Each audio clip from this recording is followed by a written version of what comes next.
কইলেও তো মানে উপর থেকেও ফেরতই আয় না। হইছে যা হইছে ভুললে যান। আচ্ছা সব বাদ দিই, ও বাটপারের কথা আর কই না। তোমার পড়ালেখা কেমন চলে? হ্যাঁ ভালো চলে। ওই কলেজে ঠিক মতো যাওয়াটাও তো?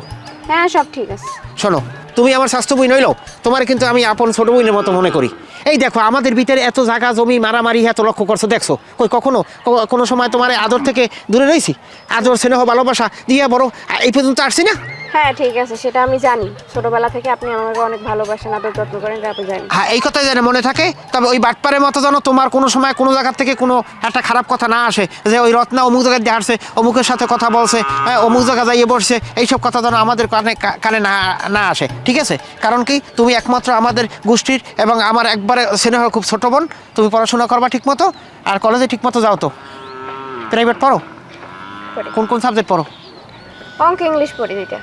আমরা সবার যে জানো হাসি মুখে বলতে পারি আমাকে ছোট বোন রত্না খুব ভালো রেজাল্ট করছে। আর একটা কথা, হ্যাঁ বলেন। তোমার কি টাকা পয়সা লাগবে কোনো? না আপাতত লাগবে। শোনো, ও চাচা মেয়ের কাছে টাকা চাইলে অনেক সময় নাও থাকতে পারে, আর যদি না দে তুমি আমারে বলবা। কার কাছে বলবা? তোমার এই ভাইয়ের কাছে বলবা। আচ্ছা ঠিক আছে। তোমার আর এই ভাইয়ে যতদিন আছে ততদিন আমার ওই বোনের কোনো সমস্যা নাই, ঠিক আছে? এবার চলো তোমার আগাই দিয়ে আসি।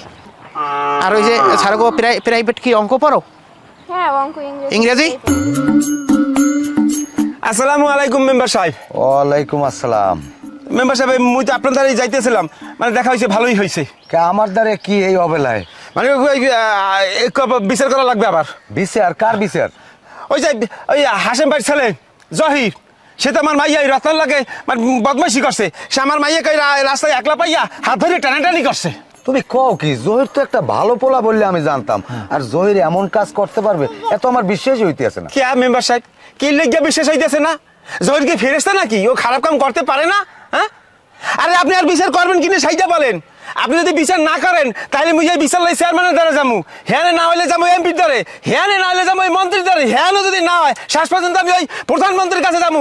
হ্যাঁ পর আমি এই জহিরের বিচার করিয়ে ছাড়মু। আরে তুমি উত্তেজিত হইও না, জহিরের বিচার আমি করবো, তুমি এলো টেনশন। হ্যাঁ বিচার তো আপনি করবেনই। ওই জহিরের দাগ দিয়া 50,000 টাকা জরিমানা লইবেন। 50,000 টাকা জরিমানা লইলে একটু বেশি হয়ে যায় না? আরে মেম্বার সাহেব আপনি বোঝেন না কা, ওই 50,000-এর অর্ধেক আপনার দিমু আনে। তুমি কি আমারে লোভী ঘুষখোর মনে করো? আমি কি ঘুষ খাই?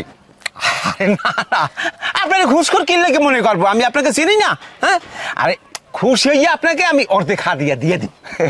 এইটা কও, হাদিয়ে দেওয়া নেওয়া অন্যায় না, হাদিয়ে দিতে পারো, এটা খাওয়া যায় যাচ্ছে।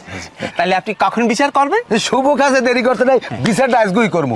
দোকানে এলো চা খাই। হ্যাঁ লন। কিন্তু মেম্বার সাহেব একটা কথা আছে, কইলো কি? ওই টাকা কইলে আপনি বাহিতে রাখতে পারবেন না, নগদে লইতে হবে কিন্তু টাকা। আরে না, আমি বিচার করলে সব নগদে করি, আমি কোনদিন বাকি কাম করি? আরে কান ধরে 100 বার উঠাই দিবা হইতে হবে। কি একটা উদ্ভব শুরু হয়েছে, তোমাকেও জ্বালাই তো অস্থির হয়ে গেছি।